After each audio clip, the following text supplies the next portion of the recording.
Okay, in this section we're going to be looking at a form of reframing known as inverse thinking, another way of taking how we look at something and create alternate perspectives so that we can open up more possibilities. Inverse thinking, as the term implies, is the opposite, to go inside out, upside down, 180 degrees in the opposite direction. This is a very useful tool behind a lot of creative methodologies. We can start by looking at a well-known adage in the design and architecture world known as form follows function, which is a mainstay of a lot of 20th century architecture and design, pioneered by the Bauhaus and Mies van der Rohe, leading architect and teacher at the Bauhaus. And this was the idea that when we design something, we always keep in mind what is its function, and that the design and the formal elements should all be in service of the final function. So it was a way of sort of, really sort of keeping in mind the target, what you're designing something for, and making that be the constraining factors and the leading edge of all your design sort of and aesthetic choices. Towards the end of the 20th century, artists and designers and architects began to question ways of doing things, and so one of the things they did was they turned this phrase around, and they began to look at the idea of function following form. In other words, the aesthetic element, the feeling, the emotion, the visual qualities, the oral qualities of something would take primacy. That you would begin by thinking about what is it you want at the aesthetic level, and then you would manipulate that and turn that into something which could then be used, had a function, etc. So an example of that would be the postmodern architect Frank Gehry. And here's a sketch he did of a building he was going to design in Los Angeles called the Disney Center. And he does lots of sketches like this and plays with paper and cardboard. But the point of this is he's looking at the kind of the feel and the rhythm and the basic idea that he wants for a building. And then after he comes up with this, he uses computer programs and fellow architects, and they end up with a final design. But he starts initially with these kind of very loose associative kind of drawings, in a sense to capture what is the aesthetic feel of the building he wants to design. And here's the eventual product of that, the Disney Concert Hall in Los Angeles. And so you can see, if you compare these two buildings, not entirely fair. They're very different periods and very different world views. But in the Van der Rohe building, we're looking at this whole idea of what is the purpose of the building and how do we maximize that purpose through the design. Whereas with Gehry, we move in the other direction.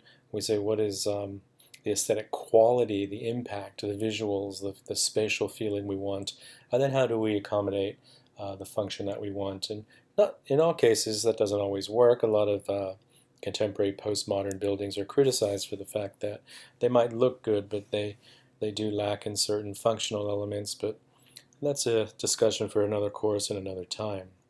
So this idea of reversing the process by which somebody approaches something is quite common. It's not that unknown. And here's an example taken from the world of songwriting. George and Ira Gershwin, very famous songwriting brothers. Their song "I Got Rhythm," for example, here's the main, most memorable part of the song. But when they write, and when many creative artists write songs, one of the things they do is they create what are called dummy lyrics or placeholders, meaning they make up sounds that have the sound, the pitch, or the tempo, the rhythm, the feel of what it is they want the lyrics to have. And then they build their music around that. And then towards the end, they begin to swap out the dummy lyrics for the actual lyrics that they want. And so this is a technique that the Gershwins used. These words for the song "I Got Rhythm" were originally these. And so what they were trying to get, like I said, was this kind of feel for what the words should be like, their aesthetic quality, and then fill the content in terms of the meaning of the lyrics later. And this was done by many, many artists, including the Beatles. So we look at their song "Yesterday," and the lyrics that eventually were attached to that song by Paul McCartney.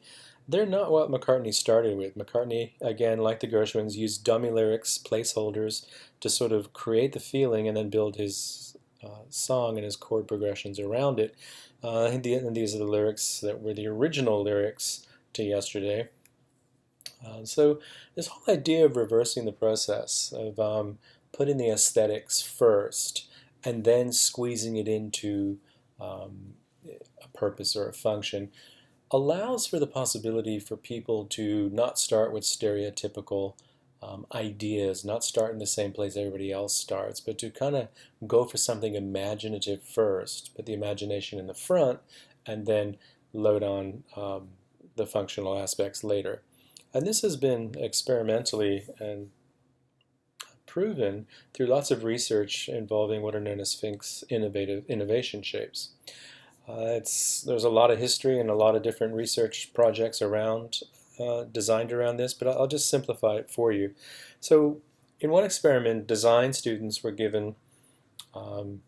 asked to choose something from the right side. What do you want to design? Some appliances, personal items, toys and games. And then after they selected something, they were asked to then choose 3 shapes on the left side. And those 3 shapes had to be combined to make something that would fit into the category of their choice. And the shapes could not be changed. They could be resized, but the only ones that could actually be bent or changed were 7 and 8. 7 was considered like a piece of wire or string, and 8 was like a tube. And so in one study, they had a whole bunch of students do this, pick their category, pick their shapes, make something, and then they were looked at by an independent panel of judges to judge them on the level of creativity. And unfortunately, only roughly 10% of the work was considered creative. The rest of it was considered a rather derivative, stereotypical, and expected. In a second study, however, students were asked to choose a number, choose 3 numbers from 1 to 15. And once they did, they were assigned the corresponding object with the same parameters. You can't change the object's shape, you could change its size or its material. And they were asked to combine these 3 shapes and make something interesting. No function, no purpose, just take these 3 shapes that were given to them at random. They had no choice in the matter. Once they came up with something, they were then asked to choose a number between 1 and 8. Once they did that, they were assigned something on the right side. And then they had to take their design and reinterpret it and make it fit into either a piece of furniture, a scientific instrument, etc. These were again judged, and they found that almost 50% of the work was deemed creative by an independent panel of judges. So what this demonstrates is that if we start from the imaginative aesthetic element and we're not constrained by our ideas of what is furniture, what is an appliance, what is a toy, then we tend to break outside the boundaries, much like we saw when we did the alien drawing in one of the previous audio lectures. Another way of dealing with this oppositional way of thinking is something I call opposite of my opposite is my solution, also known as reverse brainstorming.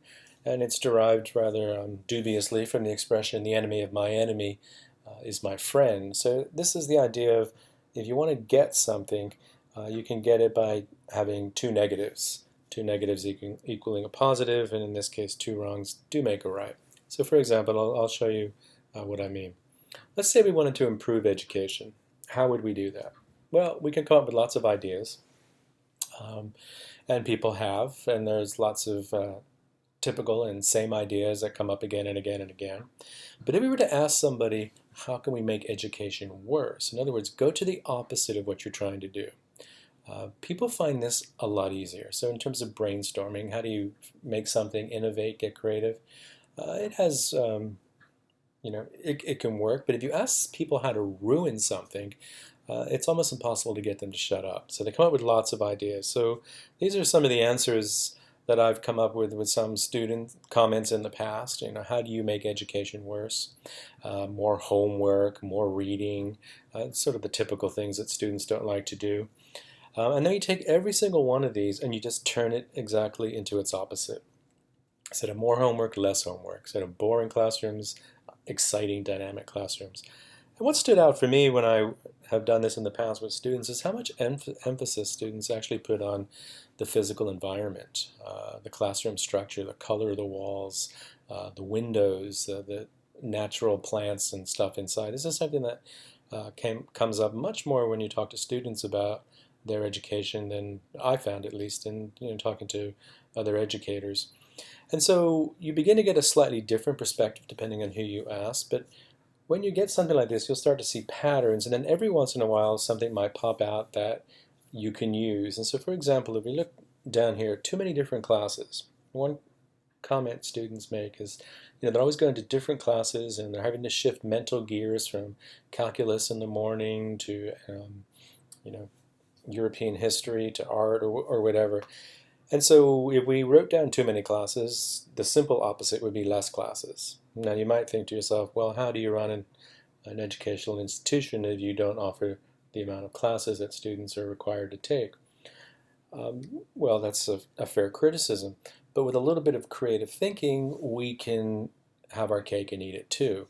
For example, if you have a 15-week semester and you have 5 classes that you take throughout that semester, well, one way of doing less classes at any given time, for example, would be to have one class at a time and have each class last 3 weeks. So students are totally immersed in a particular topic for a period of 3 weeks. At the end of that 3 weeks, they go to the next class. So, crazy ideas will come up, unusual things. They might seem unworkable at first, but again, with a little bit of thinking on it and considering and challenging our assumptions, it's a technique that will just give us a completely different perspective on things, and one well worth trying.